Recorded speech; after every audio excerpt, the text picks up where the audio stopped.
Dieu. J'ai béni le Seigneur. Amen. Je crois que parfois vous allez constater les quelques difficultés liant à notre expression, mais c'est tout à fait normal parce que là où je vis, je ne prêche qu'en lingala et la langue portugaise. Amen. Mais nous allons nous débrouiller quand même avec l'aide du Seigneur. Il y a 5 ans que je n'ai jamais tenu une prédication en français. 5 ans. Donc, comprenez, ce n'est pas facile. Mais avec l'aide de Dieu, ça ira. Amen. Seigneur notre Dieu, nous te demandons l'assistance et que le Saint-Esprit nous accompagne pendant ces moments au nom de Jésus. Amen. Écoutez, bien-aimés dans le Seigneur, je suis grandement dans la joie dans cette maison qui est le temple de Dieu. Et surtout, je sais que je suis entre les bonnes mains. Il y a un pasteur que nous continuons à qualifier et à témoigner de bonnes choses. Amen. C'est quelqu'un qui est dans notre cœur. Les thèmes que nous allons développer aujourd'hui, c'est un thème très important. Parfois, vous avez déjà assisté à ces thèmes. Mais Dieu, à chaque moment, quand il envoie ses serviteurs, il a toujours de nouveautés et de grandes choses pour véhiculer à son peuple. Je sais qu'avec l'aide de Dieu, vous allez recevoir une dimension profonde à travers ces messages. Comment activer sa destinée. Jérémie chapitre 29, verset 11. Oui. Luc chapitre 18, verset 28 et verset 30. On va nous faire la lecture. S'il y a quelqu'un qui est disposé pour la lecture. Jérémie chapitre 29, verset 11e. Il y a Luc chapitre 18, verset 28 et verset 30. Lecture. Se met debout pour la lecture de la parole de Dieu s'il y a quelqu'un. 29, 11. Serons debout. Merci. Lecture debout, l'église, pour la parole de Dieu. On lit la parole de Dieu. Merci, pasteur. Verset 11. Merci. Car je connais les projets. Ok. dit l'Éternel, projet de paix et non de malheur. Afin de vous donner un avenir et de l'espérance. Luc chapitre 18, verset 28 à verset 30. Luc chapitre 18 à 30. Verset 18 à 30. Luc chapitre 18, verset 18 à 30. Luc chapitre 18, Ok. verset 18 à 30. Un chef interrogea Jésus et dit, bon maître, que dois-je faire pour hériter la vie éternelle? Jésus lui répondit, pourquoi m'appelles-tu bon? Il y a de bon que Dieu seul. Tu connais les commandements. Tu ne commettras point d'adultère. Tu ne tueras point. Tu ne déroberas point. Tu ne diras point de faux témoignages. Honore ton père et ta mère. J'ai, dit-il, observé toutes ces choses de ma jeunesse. Jésus, ayant entendu cela, lui dit, il te manque encore une chose. Vends tout ce que tu as, distribue-le aux pauvres, et tu auras un trésor dans les cieux. Puis, viens et suis-moi. Lorsqu'il entendit ces paroles, il devint tout triste, car il était très riche. Jésus, voyant qu'il était devenu tout triste, dit qu'il est difficile à ceux qui ont des richesses d'entrer dans le royaume de Dieu. Car il est plus facile à un chameau de passer par le trou d'une aiguille qu'à un riche d'entrer dans le royaume de Dieu. Ceux qui l'écoutaient dire, et qui peut être sauvé? Jésus répondit, ce qui est impossible aux hommes est possible à Dieu. Merci, pasteur. Amen, Église de Dieu. Amen. Une petite précision. Luc 18, 28 à 30. Une petite précision. Pierre dit, voici, nous avons tout quitté. Et nous t'avons suivi. Et Jésus leur dit, je vous l'ai dit en vérité. Il n'est personne qui ait quitté à cause du royaume de Dieu, sa maison, sa femme, ses frères, ses parents ou ses enfants, ne reçoivent beaucoup plus dans les siècles présents et dans les siècles à venir la vie éternelle. Parole du Seigneur. Merci beaucoup, on peut s'asseoir. Bien-aimés, les thèmes que nous allons développer aujourd'hui, c'est un thème très important. Vous allez retrouver ce message, les thèmes, dans plusieurs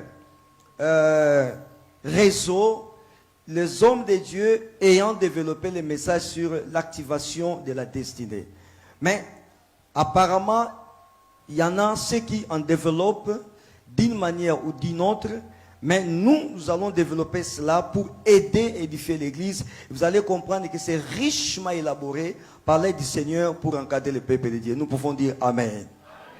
Dieu a dit ceci, que les projets que j'ai formés pour vous, c'est un projet de bonheur.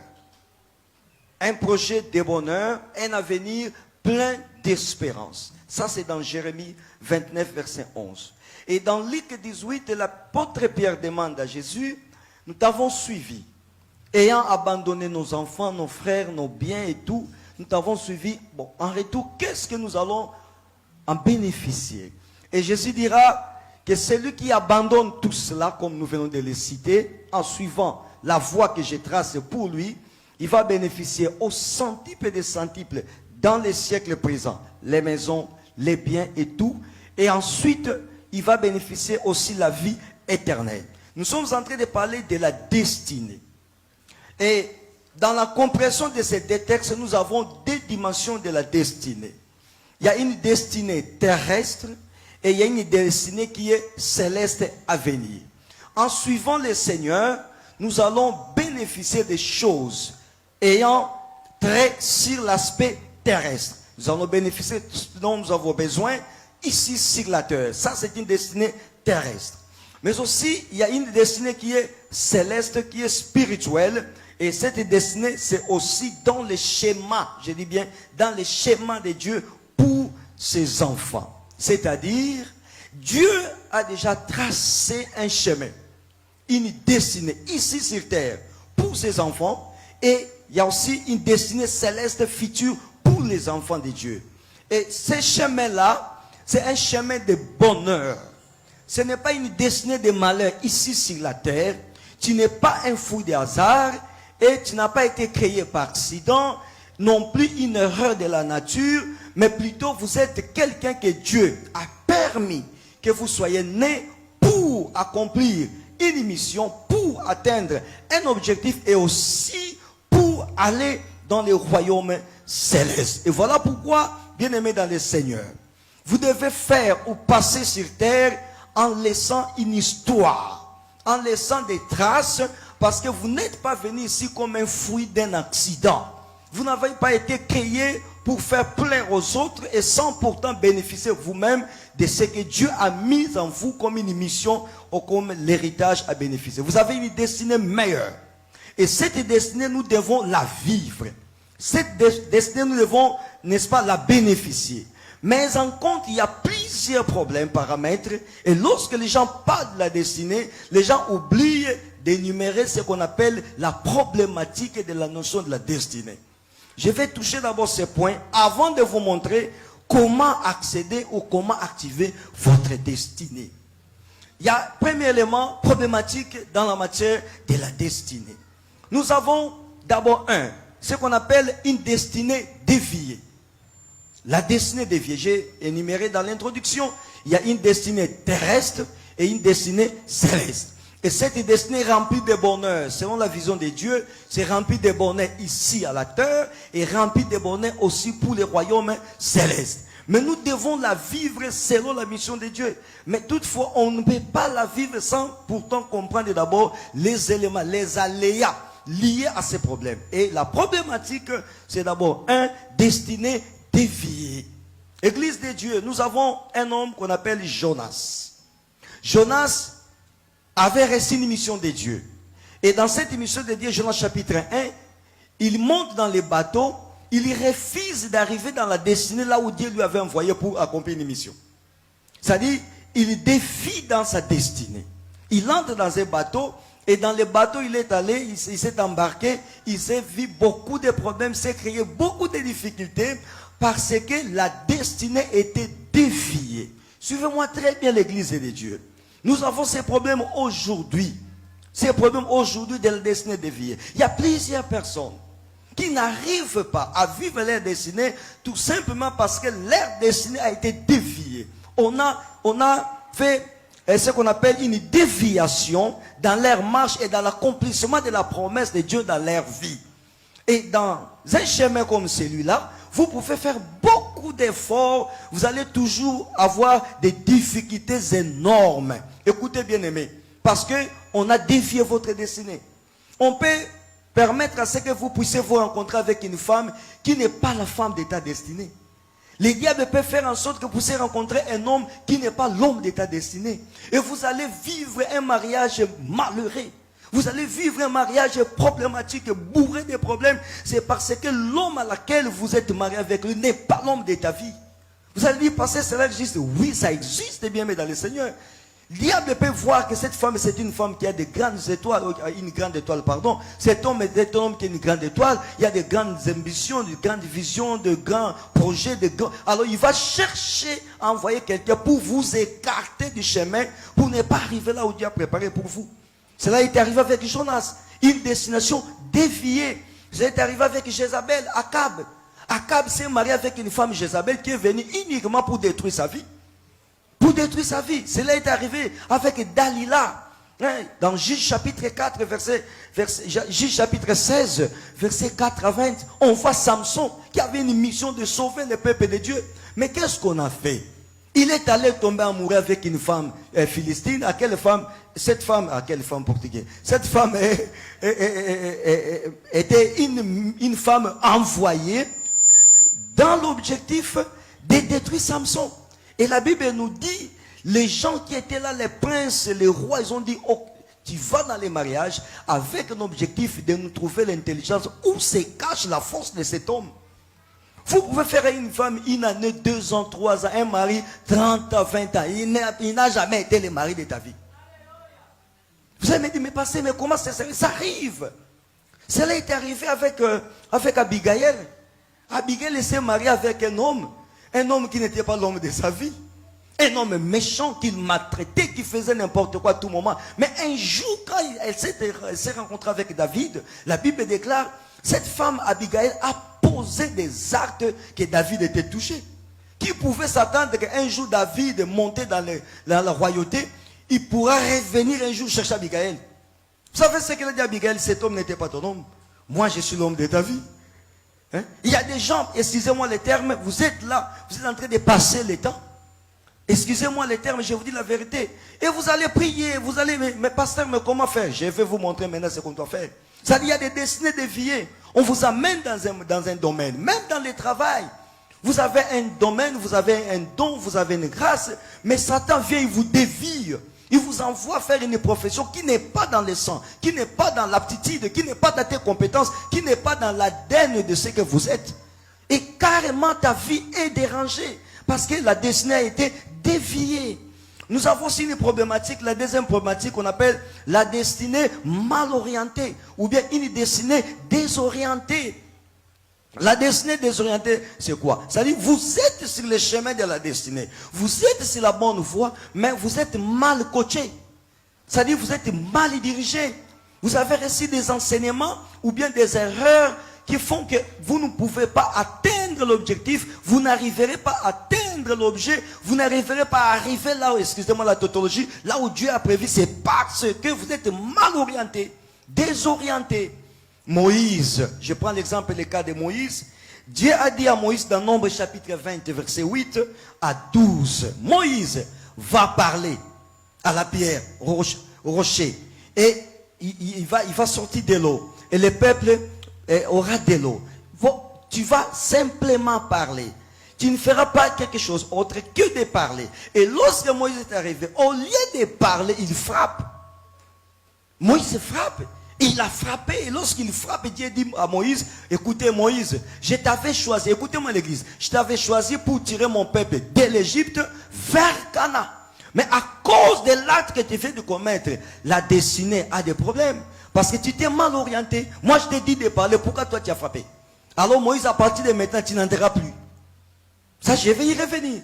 Parce qu'il y a d'autres personnes qui disent, pasteur, mais Dieu m'avait dit un jour, dans la prophétie, dans la vision, j'ai prié. Il m'a parlé, quand je serai en France, je ne ferai qu'une année. Je vais acheter une maison. Après une année, j'aurai des documents. Après 2 ans, je ferai ceci, cela. Mais cela n'arrive pas. Oui, c'est parce que parfois, il y a un problème dans le coaching.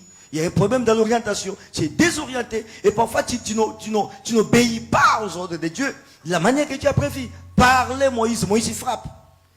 Et là, Dieu dit, attention Moïse, tu as désorienté les choses. Donc il y a des gens comme ça dans leur vie, vous avez commis tellement des actes, vous avez commis tellement des erreurs, vous avez commis tellement de fautes, et ces fautes-là endommagent votre destinée.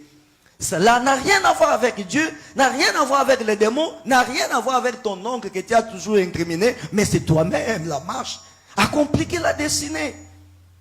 Peut-être tu n'as pas été patient, peut-être tu n'as pas attendu le temps de Dieu, peut-être tu as été trop pressé. Donc il y a des gens comme ça, comme Jacob. Jacob pleura son fils. Il était en train de pleurer son fils Joseph mort, alors que Joseph n'était pas mort.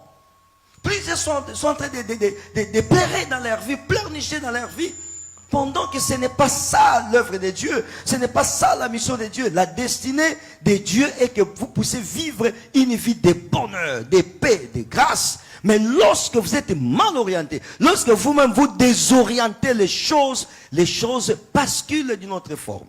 Et nous avons aussi l'exemple de ce qu'on appelle la destinée freinée ou une destinée retardée. La destinée freinée ou une destinée retardée. Ça aussi, c'est une problématique. Donc, je suis en train d'aller dans la problématique et terminer pour entrer dans la deuxième partie. La destinée retardée, c'est quoi? Ça dit, Dieu avait prévu un timing, un moment, où vous allez peut-être toucher à la grâce, où vous allez peut-être célébrer les merveilles, célébrer la victoire, et la bénédiction, la naissance, beaucoup de choses. Mais cela traîne encore. Traîne encore. Ça traîne pourquoi? Parce qu'il y a plusieurs raisons. D'autres personnes, parfois, tu manques la révélation. Et en manquant la révélation, tu peux continuer toujours à pleurer. Tu peux continuer toujours à frapper. Tu peux continuer toujours à chercher alors que Dieu avait déjà donné. Dieu avait déjà visité. Dieu avait déjà fait la solution. Vous savez, Daniel dans la Bible dit Daniel pria le Seigneur. Jusqu'à quand il va nous délivrer, Daniel pria. Il a dit, Seigneur, le temps est déjà accompli. Nous ne voulons pas encore la libération de ton peuple. Nous sommes toujours à Babylone. Qu'est-ce qui se passe, Seigneur? C'est alors que la Bible dit, pendant l'offrande du soir, je vais parler en bas sur l'offrande. Le moment de l'offrande du soir, lorsque Daniel a présenté l'offrande à Dieu, et Dieu a dit, oui Daniel, depuis longtemps j'avais déjà exaucé ta prière. Mais l'ange qui venait pour donner la solution a été bloqué quelque part. L'ange a été bloqué, on a freiné l'accomplissement de la promesse, la réponse de la solution. On a bloqué ça quelque part. Donc, c'est vrai, on peut aussi arriver à bloquer la décès d'une personne. Une chose que tu devais recevoir à 2 ans, tu la reçois à 1 année, à 3 ans, 5 ans, 10 ans. Dieu a dit à Abraham, quand il avait 75 ans, je te bénirai, je vais te donner l'enfant. Mais Abraham a reçu l'enfant après 25 ans, à 100 ans. 25 ans de retard. Toi, tu vas dire que non, bah, Dieu fait des choses à son temps. Oui, mais lorsque le Seigneur a béni, il n'a pas dit que non, ça sera 25 ans. Il a dit, je t'ai béni, je te bénirai. Mais Abraham a attendu cette promesse pendant 25 ans. C'est-à-dire, c'était, alors, lorsqu'on vérifie la vie d'Abraham, on comprend que quand il est parti quelque part, il est allé faire des choses parfois que Dieu n'a pas acceptées. Abraham est arrivé là-bas, et ça c'est ma femme.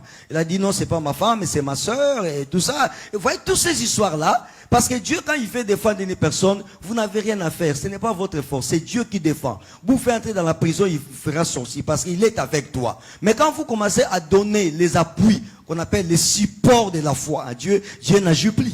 Dites Amen. Dieu n'a pas besoin de support. Dieu n'a pas besoin de support. Crois seulement, tu verras la gloire de Dieu. Fais ce qu'il veut, marche dans sa direction et pratique ce qu'il veut et tu verras la gloire du Seigneur. Et mais Abraham a cherché à donner des béquilles à Dieu. Quand je serai là-bas, peut-être ton femme est tuée à cause parce que tu es trop belle. Dieu ne savait pas que la femme et Sarah étaient belles. Dieu ne savait pas qu'il y avait des combats devant. Donc on ne donne pas des béquilles à Dieu. On ne donne pas des béquilles à Dieu. Comprenez l'église de Dieu. Plusieurs personnes en cherchant à donner des béquilles à Dieu, ils sont en train de retarder la grâce de Dieu. Il y a une femme qui trouve le mariage sans pourtant mettre des rouges à lèvres. Excusez-moi, je ne suis pas contre les rouges à lèvres. Alléluia. Je ne suis pas contre ces histoires-là que vous mettez. Hein? Je ne suis pas contre ça. Mais une femme, parfois vous regardez, vous dites apparemment elle est vilaine. Apparemment, je ne dis pas qu'elle est vilaine. Apparemment elle est vilaine, mais c'est elle que Dieu a choisi. Et vous voyez, l'homme cherche la femme comme celle-là. Et vous avez mis tout ce qui est de commentaires. David a refusé de commentaires. On lui a donné les habits pour combattre Goliath. Il a dit non, je n'arriverai pas. Porter les habits de Saoul, des armes, il a dit non, je ne suis pas accoutumé. Il y a des choses qui n'est pas de notre coutume. Ne mettez pas ça. Restez ce que vous êtes. Marchez dans la foi. Tu verras la gloire de Dieu. Dieu. Et lorsque vous donnez trop de bêtises de commentaires, vous vous compliquez parfois vous-même. Vous retardez la grâce de Dieu. Amen. Oh, alléluia. Il y a des choses que nous allons parler. Bien aimé, parce que j'ai encore le temps, j'ai suffisamment de temps. Alors, la destinée peut être retardée par Satan. La destinée peut être retardée par Dieu. Dieu peut retarder ta destinée. Lorsque tu n'arrives pas à faire ce que Dieu aime, Dieu peut retarder lui-même la destinée. Et la destinée peut aussi être retardée par les mauvaises compagnies ou les mauvais compagnons. Lorsque tu es accompagné par des personnes qui ne sont pas sur le droit chemin, ces hommes-là, il y a d'autres personnes qui viennent pour mettre des blocages, des obstacles, des barrières dans l'avancement des choses de la vie d'une personne. Et quatrièmement, il y a aussi ce qu'on appelle la destinée avortée. Maintenant, je vais entrer dans les thèmes. La destinée avortée, ça aussi c'est la quatrième problématique. La destinée avortée, c'est-à-dire, vous êtes dans les chemins, mais Dieu vous refuse de cela. Vous étiez même là pour toucher, vivre la destinée, mais du coup, la grâce sort de vous et vous perdez cette grâce. Vous demandez si c'est possible. Oui, c'est possible.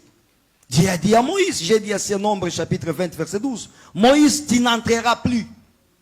Tu n'entreras plus.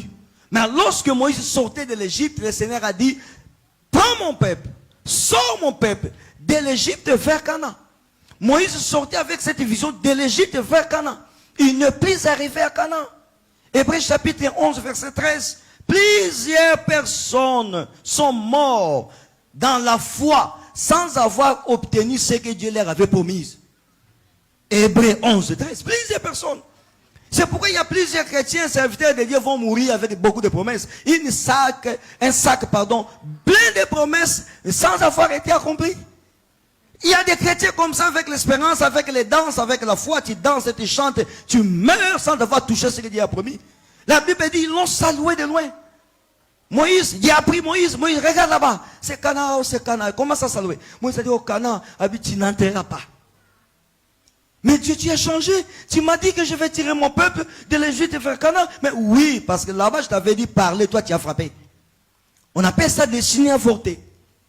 Il y a ceux-là qui ne toucheront pas les choses promises par Dieu à cause parfois de ce qu'ils ont fait. Et à cause parfois de la manière de marcher, de se conduire. Et la promesse peut être avortée.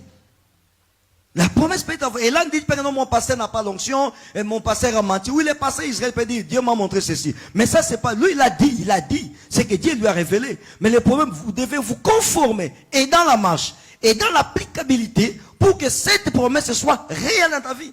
Et lorsque ça ne s'applique pas, il dit pas que le pasteur a menti, non. Parce qu'il y a des destinées qui se dévient. Vous-même, vous avez dévié votre destinée. Il y a aussi des destinées qui sont mal orientées. Il y a aussi des destinées qui sont freinées, retardées. Et il y a des destinées qui sont avortées. Maintenant, face à ces problématiques, comment accéder à ta destinée? Est-ce qu'on peut acclamer le Seigneur pour qu'on puisse continuer? Comment accéder à ta destinée?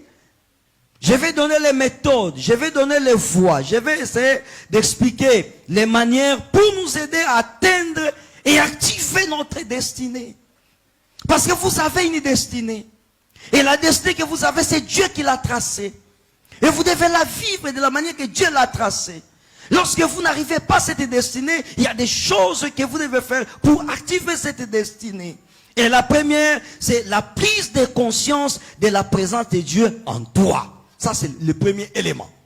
Pour arriver à activer votre destinée, vous devez avoir la prise de conscience de la présence de Dieu en toi. Un enfant de Dieu ne marche pas comme n'importe quelle personne. Un enfant de Dieu, quand il marche, il doit avoir en lui la confiance que Dieu est avec moi.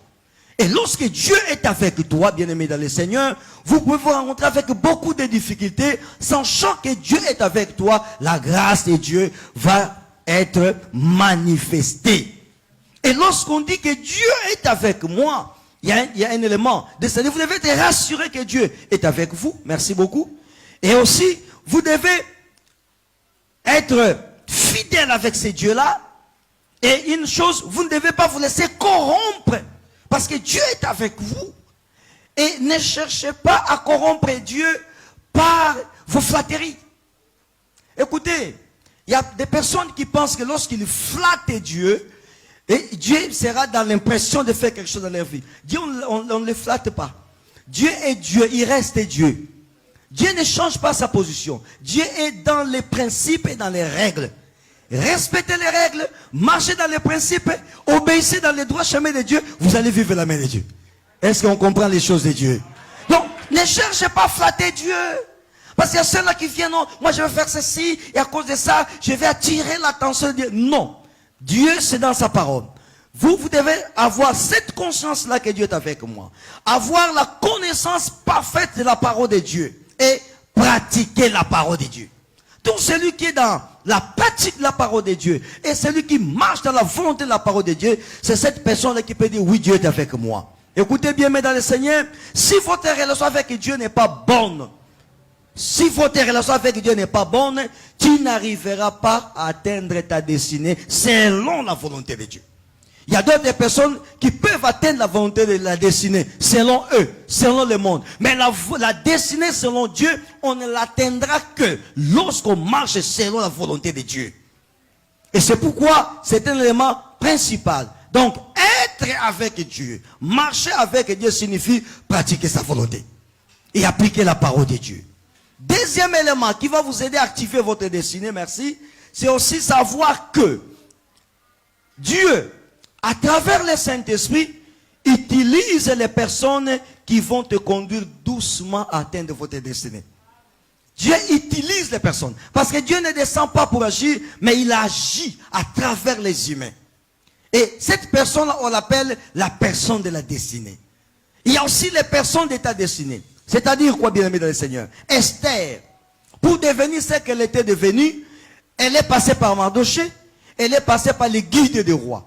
Dieu utilise les hommes, il utilise des moyens, les voies. Et ces hommes-là vont t'aider pour toucher, pour atteindre, pour arriver là où vous pouvez arriver.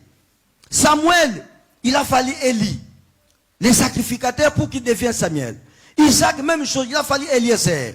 David, il a fallu Jonathan pour qu'il devienne ce qu'il était devenu. Salomon, il avait besoin aussi de Nathan pour devenir ce qu'il était devenu et sa maman. C'est-à-dire, Dieu utilise des hommes.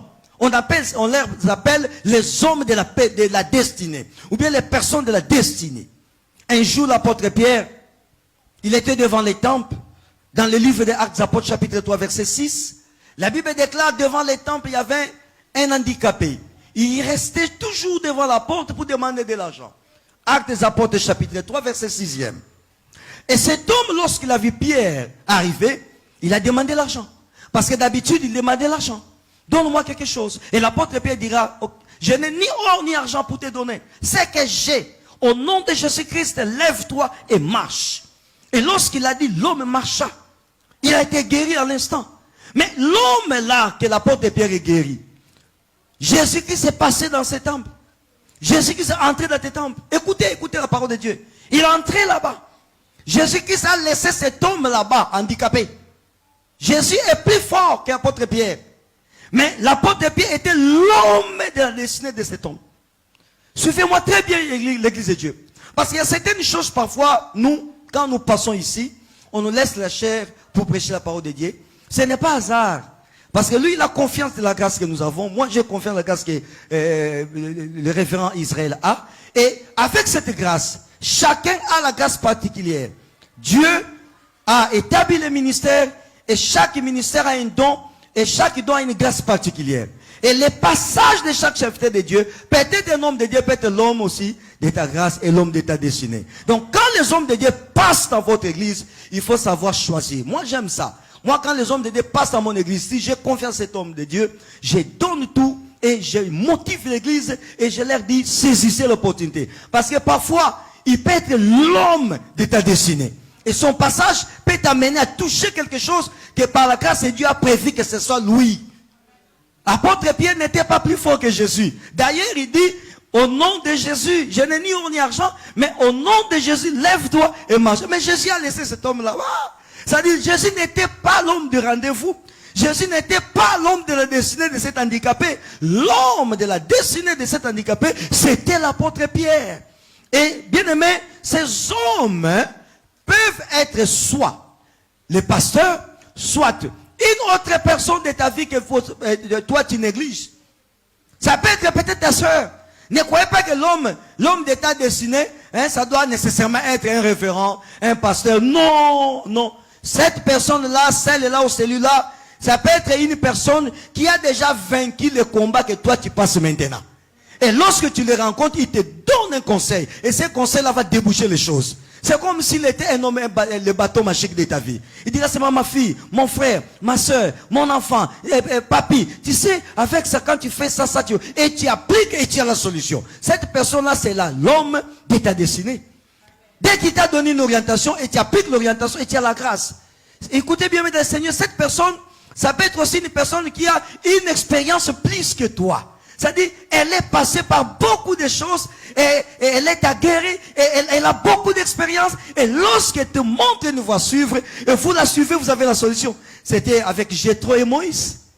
Moïse est plus grand que Jéthro.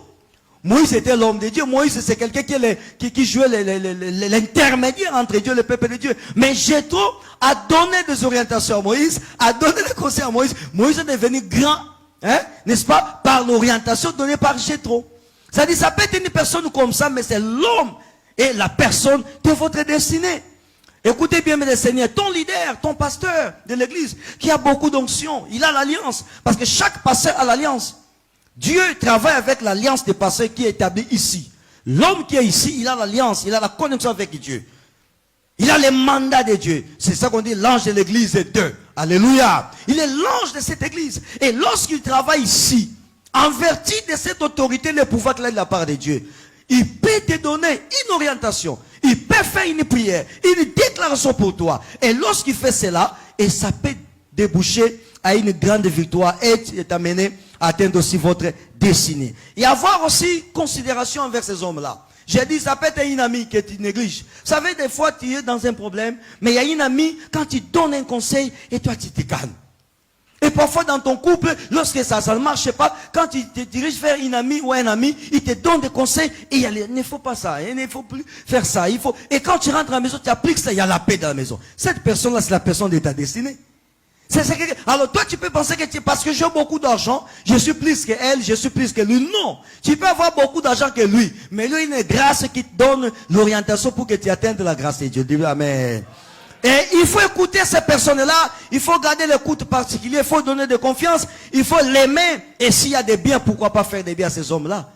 S'il y a des grâces, pourquoi pas partager avec ces hommes-là? S'il y a des actions qui touchent à l'air, il faut les faire pour faire sortir encore les paroles bonnes de leur bouche, pour tirer encore la grâce dans leur bouche, parce qu'ils sont des personnes de votre destinée. Quand tu découvres que cette personne est une personne de ma destinée, appliquez votre amour envers lui, attache-toi envers lui, et soyez connecté avec lui, et cela va t'amener à vivre beaucoup de bonnes choses. Et c'était ça avec Jacob et Joseph, c'était ça aussi avec Isaac et Jacob, et c'était ça aussi avec Élisée, mais ce n'était pas le cas avec Élisée et Géasi. Parce que Géasi n'a pas profité de la grâce de son père. Il n'a pas su tirer de son père les paroles qui déclenchent la gloire de la destinée. Parce qu'il ne savait pas comment apprivoiser cela, comment attirer cela auprès de son papa. Mais Jacob savait, Isaac le savait, Samuel, même chose, il savait comment attirer les choses de son père spirituel qui était Élie le sacrificateur.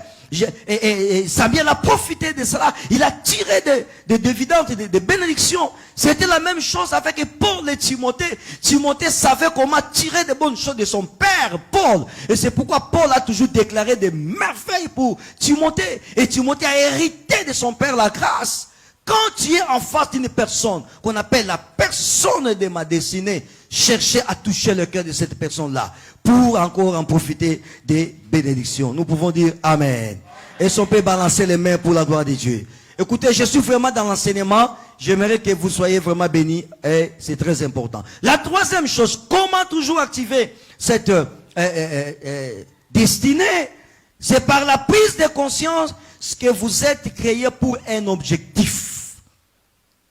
Quand une personne n'a pas la prise de conscience que j'ai été créé pour un objectif, cette personne n'arrivera pas à sa destinée. Vous n'allez pas atteindre ce que Dieu a prévu. Vous n'allez pas atteindre vos promesses. Vous n'allez pas atteindre vos objectifs. Vous n'allez pas atteindre ce que vous avez comme défi. Jérémie chapitre 1 verset 5 dit ceci. Avant que tu sois formé dans le ventre de ta mère, je te connaissais et avant que tu sors de son sein, je t'avais consacré et je t'avais établi prophète des nations. Jérémie chapitre 1 verset 5. C'est-à-dire Dieu nous connaît avant la naissance. Et il trace les choses pour un objectif. Vous avez été déjà établi de devenir prophète. C'est-à-dire il y a un objectif, il y a une mission, il y a un rôle, une mission que vous devez, n'est-ce pas, atteindre, vivre et faire ici sur la terre. C'est Dieu qui sait et c'est Dieu qui connaît. Alors vous devez avoir la prise de conscience. D'abord comprendre, d'abord ta destinée, ton rôle, ta mission. Il y a diversité des dons, les mêmes esprits, mais chaque personne a ses compétences. Et lorsque vous ne comprenez pas ta destinée, lorsque vous ne comprenez pas l'objectif de ta destinée, vous allez commencer à tâtonner. C'est pourquoi il y a des gens qui touchent ici, qui touchent là-bas, il va ici, il va ça et là, parce qu'il n'a pas compris ce qu'il est. Mais si tu comprends ce que je suis et ce que j'ai et la mission que j'ai, même si je vois l'autre monter, je suis calme, je sais que mon tour viendra. Mais si je vois l'autre faire ceci, moi je suis calme, moi je ferai autre chose. Dites amen. Moi, parfois je reste dans la confusion, là où nous vivons en Afrique. Pendant ces mois ici, nous sommes dans la sécheresse. Et donc, il y a des séminaires, il y a des conventions bibliques, parce que, bon, c'est le moment où il n'y a plus la pluie. Il n'y a pas la pluie, pardon. Vous montez ici, il y a un séminaire. Vous montez là-bas, il y a un séminaire. Vous montez là-bas, il y a un séminaire. Presque dans toutes les églises. Et comment moi je vis maintenant? Pendant les moments, les temps de la pluie, c'est le moment que moi je travaille. Est-ce que Dieu a convaincu à tous ces pasteurs-là d'organiser les séminaires pendant ces moments, ou bien nous profitons du climat pour organiser les séminaires? Voilà les choses, comment les gens font. C'est-à-dire, vous devez être ce que vous êtes. Comprendre ce que vous êtes. Même pendant les moments de la pluie. Si on sait que non, il y a un homme de Dieu qui est là-bas, pasteur Jacob, qui organise un grand séminaire, les gens viennent sous la pluie. Parce qu'ils savent que devant cet homme de Dieu, nous allons en tirer bénéfice. Nous allons recevoir la grâce. Et même sous la pluie, les gens viendront. Avec des parapluies. Pourquoi dans les églises catholiques, dans les églises kimbandistes, il y a la pluie, mais vous voyez ces mamans en train de partir parce que et vous, dans l'église, vous avez peur de quoi? Si vous avez un Dieu, le véritable Dieu qui opère des grâces et des miracles, vous ne pouvez pas vous limiter du climat parce que c'est la période sèche. Il faut organiser le séminaire. Et la période de la pluie, il ne faut pas parce que les gens ne viendront pas. Non. Vous devez suivre la direction, comprendre ce que vous êtes. Un homme ne peut pas être limité lorsque la grâce de Dieu par les circonstances et les moments. Quand vous avez la grâce de Dieu, vous marcherez avec le Seigneur et l'objectif sera atteint. Amen, Église de Dieu. Alors, bien aimé, les choix et les décisions que vous allez prendre détermineront votre destinée. Ça, c'est très important. C'est pourquoi j'ai dit ici que la prise de conscience de ce que vous êtes. Si vous ne savez pas vous choisir bien des choses, n'attendez pas aussi à vivre des réalisations extraordinaires. Vous n'avez pas la grâce d'être un bon ingénieur. Tu veux faire ça, pourquoi? Vous n'avez pas ce talent, vous n'avez pas cette vocation de devenir un grand mécanicien. Vous voulez suivre, faire le mécanique, pourquoi? Vous n'avez pas le temps, vous n'avez pas les dons, pardon, les ailes de faire, par exemple, de devenir un pasteur. Et vous voulez faire un travail. C'est-à-dire, il faut faire la chose qui est en toi. Je t'avais connu depuis le ventre, je t'avais édifié et je t'avais prévenu pour devenir prophète. C'est-à-dire, Dieu avait déjà tracé la mission de Jérémie à partir du ventre. Ne devenez pas ce que Dieu n'a pas voulu que vous puissiez devenir. Est-ce qu'on comprend une chose, hein? Donc vous devez devenir ce que Dieu a prévu que tu sois dans ta vie. Une chose importante que je vais dire ici, encore très importante. Quatrième élément, pour activer votre destinée, pour atteindre votre destinée, vous devez comprendre trois choses. Trois choses. Est-ce qu'on peut me dire d'abord trois choses? Très important. La première chose, vous devez comprendre le mot Égypte. Deuxième, vous devez comprendre le mot désert. Et troisième, vous devez comprendre le mot Canaan. Ce sont des choses que vous connaissez déjà. Mais ce sont des choses qui vont vous aider pour activer votre destinée. Écoutez bien, mesdames et seigneurs. Parce que ces trois mots, ces trois choses, normalement représentent trois vies, trois expériences et trois chemins. L'Égypte, l'image du Pharaon. L'Égypte, l'image de Satan. L'Égypte, c'est la prison, le lieu de l'esclavagisme. Et Satan, l'auteur du mal, qui existe pour détruire notre vie. Et lorsque vous n'arrivez pas à combattre les manœuvres et les œuvres de Satan, vous n'arriverez pas aussi à franchir. C'est-à-dire, avant d'atteindre votre destinée, il faut mettre dans ta tête que vous devez avoir l'esprit de combat. Ça, c'est obligatoire. Et Satan ne vous laissera pas libre tant que tu n'es pas libéré d'Égypte. Tant que tu ne sors pas du pouvoir de l'ennemi. Tant que tu n'arriveras pas, bien aimé le Seigneur, à sortir de l'esclavagisme, à sortir de la prison spirituelle, tu n'arriveras pas à atteindre ta destinée. Donc il faut d'abord combattre et vaincre la prison spirituelle. Il faut vaincre l'Égypte. L'Égypte, c'est tout ce qui nous bloque. L'Égypte, c'est tout ce qui nous complique. L'Égypte, c'est tout ce qui nous amène à pleurer, qui nous retiennent dans la difficulté, qui nous retiennent dans les maladies, qui nous retiennent dans les blocages. C'est l'Égypte.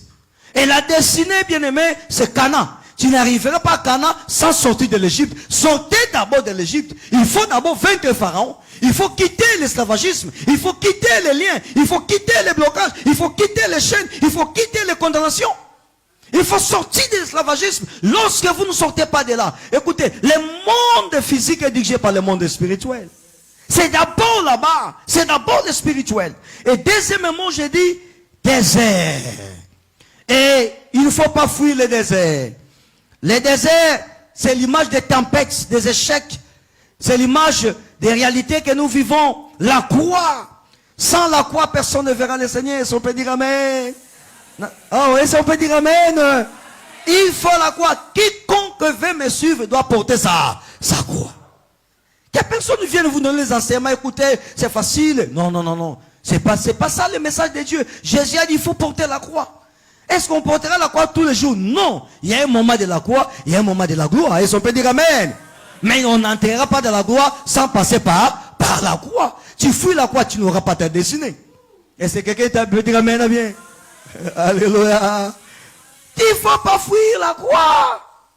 Hein? Ah, bien aimé.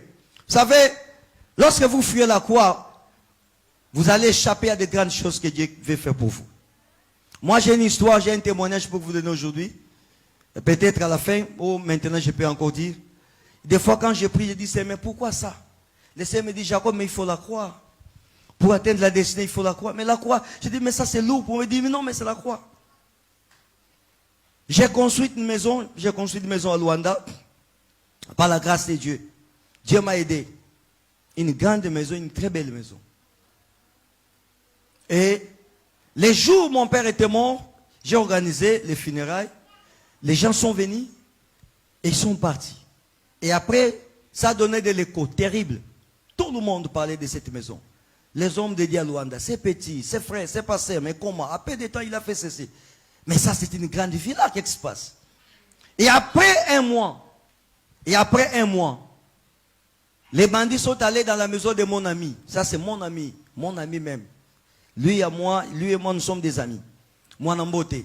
Ils sont arrivés là-bas pour saccager la maison la nuit, détruire tout ça. Et après, on a même tenté, les tueurs, on a par ici. On a pris tout ce qui était là-bas, les voleurs, les bandits la nuit.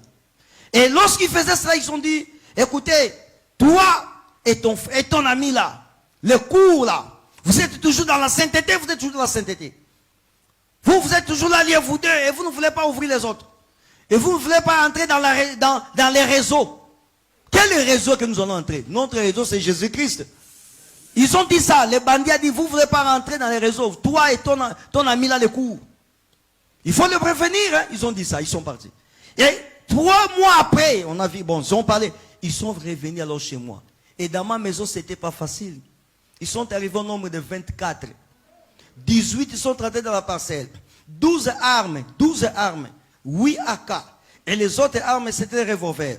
Ils sont entrés, ils ont cassé. C'était pas facile d'entrer dans ma résidence. Ils ont tout fait pour entrer. Il y avait des murs blindés, tout ça, des barbelés, tout. Ils sont entrés, ils sont arrivés.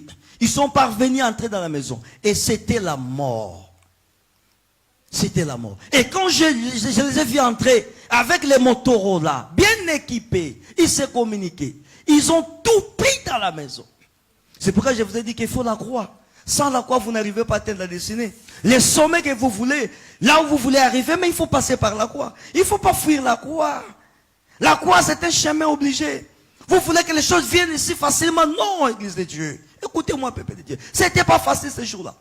Mais parce que nous avons le Seigneur. L'unique prière que j'ai faite le jour, la nuit, quand ils sont arrivés, j'ai dit, Seigneur, je crois dans la parole de Dieu, qu'un jour ils sont venus prendre le prophète Élisée. La Bible déclare que les militaires, les Philistins étaient aveuglés. Si cette parole existe, moi je vais la vivre maintenant. Je vais la vivre maintenant. Je veux que ces hommes soient aveuglés. Moi, je rends témoignage à Luanda. On a parlé de moi dans la radio là-bas. On a parlé de moi. Parce que c'était l'exploit extraordinaire. Et quand j'ai terminé la prière, je suis resté ici. Excusez-moi, on filme. Je suis resté quelque part. J'ai resté debout. Et j'ai fermé mes bras. J'ai prié dans mon cœur. Et je les ai vus entrer. Ils sont entrés. Ils ont fait avec des armes. Ils ont donné plus de 24 tirs. Comme ça, 24, comme ça, bout pourtant. La maison, vous ne pouvez pas croire. Ça, c'était une guerre dans la maison. Et il disait, où est le pasteur Jacob? Parce qu'ils étaient envoyés, ils me connaissaient, ils parlaient. Il était là. Il y a quelqu'un dit, on nous a dit qu'on l'a vu, il est entré à 20h30. À 20h30, je suis revenu de la maison. Ils contrôlaient les quartiers déjà. Ils étaient là, j'étais bien armé. Et quand ils me demandaient, moi je les voyais tous. J'ai rendu ce témoignage à Luanda à partir de dire, vous êtes l'homme des miracles. Alléluia. Moi je les voyais. Personne ne m'a vu. Je les voyais tous dans son monde à Bango, dans son monde en Gaïté. Ils sont entrés, l'autre a pris les bidons qui étaient là. Il a tiré, mais il est là, c'est Cabran, ça y est, il est tenté de me gérer. Bon, il a tiré les bidons me touchaient, les bidons m'a touché, il serre la tête. Bon, les bidons, j'ai regardé. J'ai vu tous. L'autre est venu, il a dit, mais où est cet homme-là? Avec son arme, comme ça. J'ai vu son arme. Et son arme ici. Ça manquait quelqu'un. J'ai regardé l'arme ici. Il dit, il était ici, mais il est où? Mais moi, je vois les gars, je vois. Et il ne me voyait pas. La parole de Dieu ne trompe pas. La parole de Dieu est la vérité. Lorsque vous marchez dans la sainteté, lorsque vous marchez dans la discipline, même si vous êtes dans la croix, même si vous amenez la croix, même si vous vivez les obstacles, même si vous vivez la tempête, le désert, avec le Seigneur, si vous êtes dans la sainteté, vous allez passer à atteindre les canards. Est-ce qu'on peut dire amen? L'histoire est grande. Moi, j'ai toujours été victime de ça. Il y a cela une semaine avant de venir ici. J'étais encore bref. Comment enlever? Une semaine avant de venir ici, on m'a enlevé. On m'a enlevé dans une voiture, ma voiture était tombée en panne, j'ai pris une autre voiture pour aller à la maison, j'arrive là-bas, je monte, on me dit, monsieur, dès que j'ai fermé la porte, une arme ici, on m'a mené dans une forêt là-bas, Luanda. Quelqu'un qui connaît Viana. 19h30, on m'a mené là-bas, une grande forêt, c'était terrible. On dit, on va te tuer. J'étais toujours comme ça. Parce que mon homme t'a dit, mais toi, les expériences, toi, c'est trop pour toi. Il a dit, mais moi, ici, Jacob n'a qu'à ça, c'est une émission. Chaque personne a son dos. Dites amen. Et c'est pourquoi quand je passe ici, parfois j'ai une grâce. Parfois je suis l'homme de la destinée pour faire quelque chose dans ta vie. Il faut la saisir. Hein? Amen. Ça c'est notre choix. Ça dit la croix. Je cours rapide pour terminer. Il ne faut pas fuir la croix. Les déserts. Les déserts. Il faut travailler dur pendant les déserts, même devant les obstacles. Gardez la discipline, soyez disciplinés, apportez la croix. Il faut toujours marcher dans la foi. Il faut atteindre le niveau de déplacer les montagnes. Dites amen. Et troisièmement, les canards. Les canards. Les canards, nous allons y arriver. C'est là la destinée maintenant. Dites amen. La chose que tu as toujours rêvé. Alléluia. La grâce que tu as toujours rêvé. La vie que tu as toujours rêvé. La bénédiction que tu as toujours rêvé, pensez y toucher. Vous allez la vivre. Vous allez atteindre cela. C'est possible avec Dieu. Moi je te dis c'est possible ce matin. Moi je te dis c'est possible cet après-midi. Tout ce que tu as comme vision, tout ce que tu as comme vision, les objectifs, les projets, bien aimé, rien n'est impossible à celui qui croit. Dites amen. Mais une chose, avant de passer à Canaan, il faut d'abord un moment à montagne de l'Horeb, Sinaï. C'est-à-dire, il y a les coulisses de Canaan. Il y a aussi des choses que tu vas vivre pour atteindre Canaan. Il faut veiller sur l'équilibre. On n'arrivera pas à Canaan comme ça sans atteindre l'équilibre. Il y a des gens qui veulent faire de grands projets, qui font de grandes réalisations, mais ils n'ont pas la bonne gestion. Moi, j'ai toujours dit ça. Tu n'as pas la gestion. Quand tu as de l'argent, tu dépenses tout. Tu n'as pas de réserve. Tu dépenses tout. Alors que si tu n'as pas la bonne gestion, tu n'y arriveras pas. Dites Amen. Non, moi je veux vivre le Cana. J'ai vu les Cana sur le plan financier, les Cana sur le plan du mariage, les Cana sur le plan du travail, les Cana, oui. Mais est-ce que tu as la bonne gestion? Est-ce que tu as la bonne manière d'équilibrer les choses? Qu'est-ce que tu as comme vision? Qu'est-ce que tu vois? Qu'est-ce qu'il y a tracé comme plan pour atteindre les Cana? Écoutez bien, mais dans le Seigneur, il faut veiller. Quand on fait les études, on nous dit ceci. Lorsque vous gagnez $3,000, selon les études, les dépenses que vous devez faire pour les logements, ça ne peut pas dépasser les 20%. Un bon gestionnaire, ça ne peut pas dépasser les 20%. Excusez-moi, je vais vous dire des choses qui vont vous choquer parfois. Vous gagnez 3,000 €, vous gagnez 4,000 €, vous gagnez 2,000 €, mais vous voulez acheter une cuisine, meubler votre cuisine de 5,000 €. Et tu t'endettes pour meubler la cuisine à 5,000 €. Toi, tu gagnes 3,000 €. Qu'est-ce que tu fais dans ta vie? Et après, tu vas dire, moi, je vais atteindre de grandes choses. Non, oubliez. Oublie ça. Tu ne comprends pas les choses. À chaque chose à son temps. Et en même temps, il y a des gens qui font des défis. Moi, je vais meubler la cuisine. Je vais meubler la chambre. Mais tu gagnes 3,000 €. Et les choses pour meubler, ça te coûte 4,000, 5,000 €. Mais quel calcul tu fais? Quel calcul tu fais? Vous voulez atteindre les canons, mais c'est pas comme ça. Il faut la gestion. Il faut l'équilibre. Est-ce qu'on dit quelque chose de bon, hein? Oh. Est-ce qu'on peut dire quelque chose de merveilleux, hein? Ça, c'est très important. Et enfin, allez rapidement. Pour activer votre destinée, vous devez servir dans l'œuvre de Dieu d'une manière craintive. Il faut servir normalement, loyalement dans l'œuvre de Dieu. Tout celui qui sert Dieu avec zèle, dans la profondeur, dans l'engagement, cette personne atteindra sa destinée. Même si ça prend du temps. L'œuvre de Dieu paye toujours. Dites Amen. Le service de Dieu paye toujours. Vous quittez la distance pour venir ici, vous quittez les trajectoires pour venir ici, ça va vous payer. J'ai dit ça va vous payer. Vous servez Dieu dans cette église, cela va vous payer. Tout celui qui sert Dieu gagnera. Et tout celui qui sert Dieu active la destinée. Tout celui qui sert Dieu dans la sincérité active la gloire. Et tout celui qui sert Dieu dans la fidélité, bien-aimé dans le Seigneur, proclame ses merveilles. Servez dans la fidélité, la régularité, dans la confiance, la sincérité. Soyez déterminés, ponctuels, intègres, réguliers. Soyez disciplinés. Bien-aimés dans le Seigneur, avec cette façon de servir, tu vas atteindre.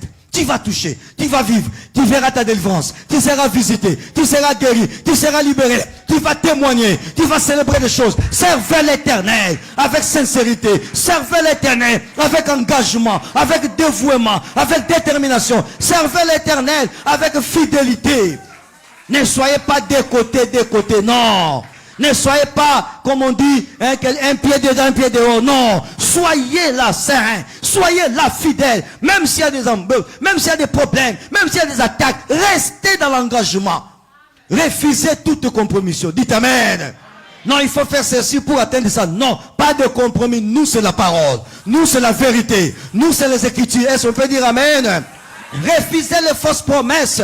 Refusez les déviations. Refusez les ratés. Dites Amen. Nous ne voulons pas des ratés. Nous sommes dans la parole.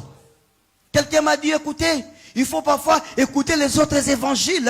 Hein, les évangiles qu'on n'a jamais prêchés. Quel évangile vous allez me prêcher?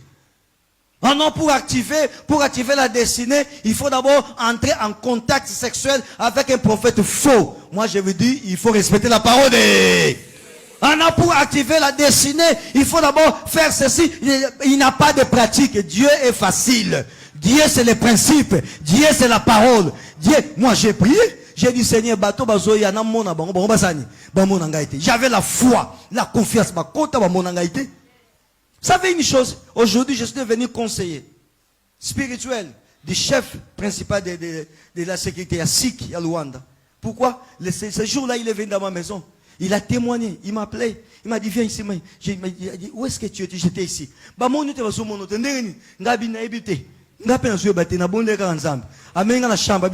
Pourquoi tu es dans la chambre? Excusez, on a beaucoup de problèmes dans notre travail.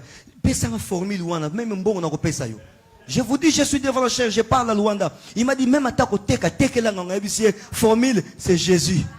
Il n'y a pas une autre formule. Dites Amen. Que personne ne vous trompe. L'activation, il faut faire ceci. Il faut des gymnastiques. Moi, j'ai dit, marche avec la foi. Marche avec la crainte de Dieu. Marchez dans la sainteté. C'est là le chemin de la destinée. Servez Dieu avec fidélité. Tu verras la gloire de Dieu. Même si ça prend du temps que ça peut prendre. Mais avec la sincérité, Dieu te lèvera. Dieu te bénira. Est-ce qu'on peut dire Amen? Refusez. Shadrach a refusé. Il a dit, nous n'allons pas nous humilier et adorer les statues du roi. Pas question. Il ne faut pas adorer les statues. Écoutez, peuple de Dieu. N'adore pas les statues. Dites Amen. Il ne faut pas refuser les mets du roi.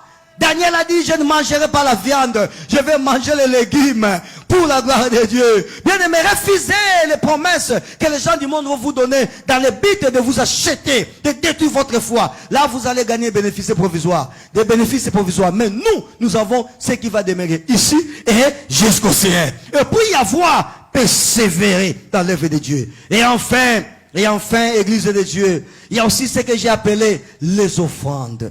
Les offrandes activent aussi la destinée. Vous savez, plusieurs personnes ont reçu la grâce à cause de l'offrande. Abraham, il a reçu 3 visiteurs, les anges, et il a donné l'offrande, c'était l'alimentation, ils ont mangé, après il a dit, je te bénis. Est-ce que tu as des enfants? J'ai pas des enfants. Écoutez, cette année quand je reviendrai, tu auras la bénédiction. Jonas, qui avait échappé à la destinée, dans le ventre du poisson, il a dit, Seigneur, si tu me libères d'ici, je vais donner l'offrande. Lorsque Dieu a entendu le mot offrande, il prend Jonas et il l'amène là-bas. Et il est arrivé à la destinée. Dites Amen. Le poisson a mené Jonas dans la destinée parce que Jonas a prononcé le mot offrande. L'offrande aussi active parfois les aumônes, les dons, il faut avoir l'hospitalité, visiter les orphelins, aider l'église, faire des dons à l'église de libéralité, bénissez les hommes de Dieu qui sont là, votre pasteur, les pasteurs qui passent ici, saisissez les opportunités, visitez. Tabitha a reçu la résurrection à cause des offrandes. Abraham, et c'est la même chose. Et enfin, je disais aussi, il faut comprendre le langage et la dimension prophétique. Ça, c'est un élément capital.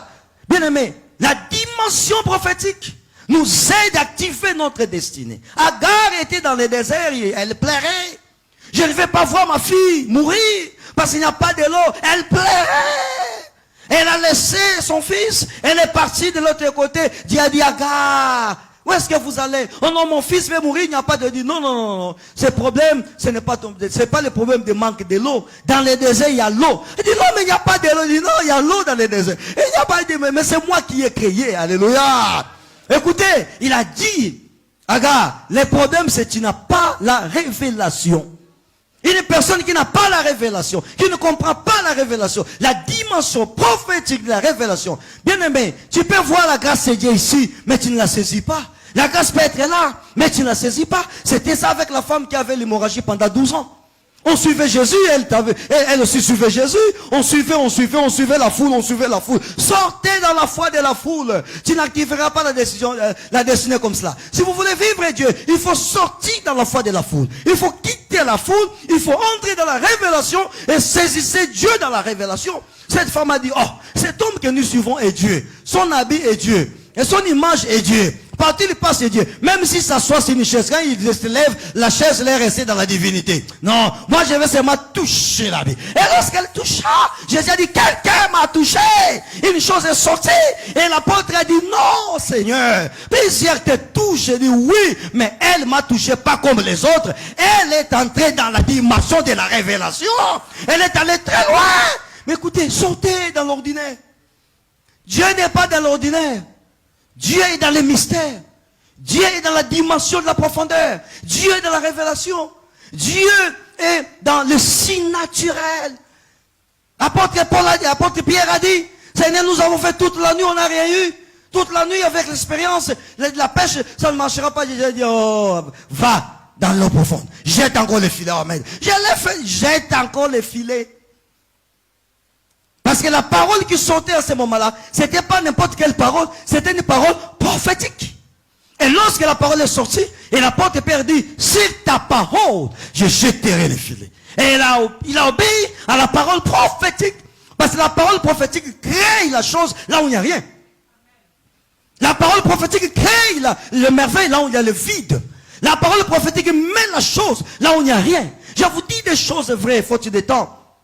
Je vous dis des choses vraies, bien, mais dans le Seigneur. Il faut avoir cette dimension-là. Mon peuple est péri par manque de connaissances. Sans la révélation, le peuple est sans frein. Il ne faut pas marcher comme n'importe quel peuple. Dieu, nous prions, il parle, il révèle. Le Dieu que nous prions, il est le Dieu vivant. Il a des choses. Il a dit, invoque-moi. Je t'annoncerai des choses cachées que vous ne connaissez pas. Il y a peut-être une chose qui freine ta destinée, qui bloque ta destinée. Lorsque tu entreras dans la révélation, Dieu te dira, oh, fais ceci, fais cela, Yakabo. Et en faisant cela, vous avez la victoire. Dites amen. Est-ce qu'on peut dire encore amen à bien? Est-ce qu'on va amen à bien?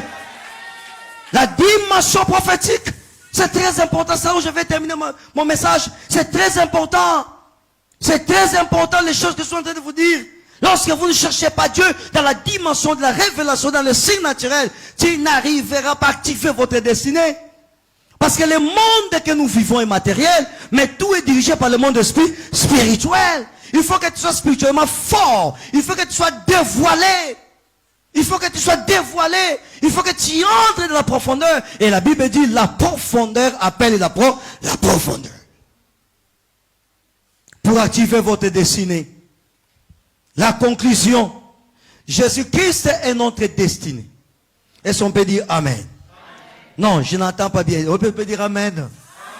Jésus-Christ est notre destinée. Je suis dans la conclusion. Et c'est celui qui a Jésus, il vit dans la destinée. Écoutez maintenant les conclusions qu'il donne.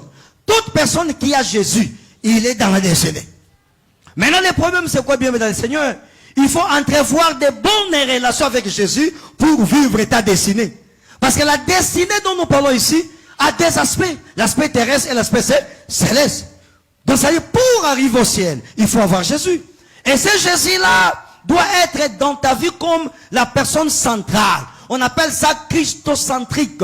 La théologie christocentrique. C'est-à-dire Jésus, il doit être dans ta vie comme le Seigneur, le Sauveur. Tu ne feras rien sans lui. La référence profonde, la référence générale, la référence de toutes choses, c'est Jésus. Il doit être christocentrique. Il a dit dans sa parole qu'il est le Seigneur. Oui, bien aimé dans le Seigneur.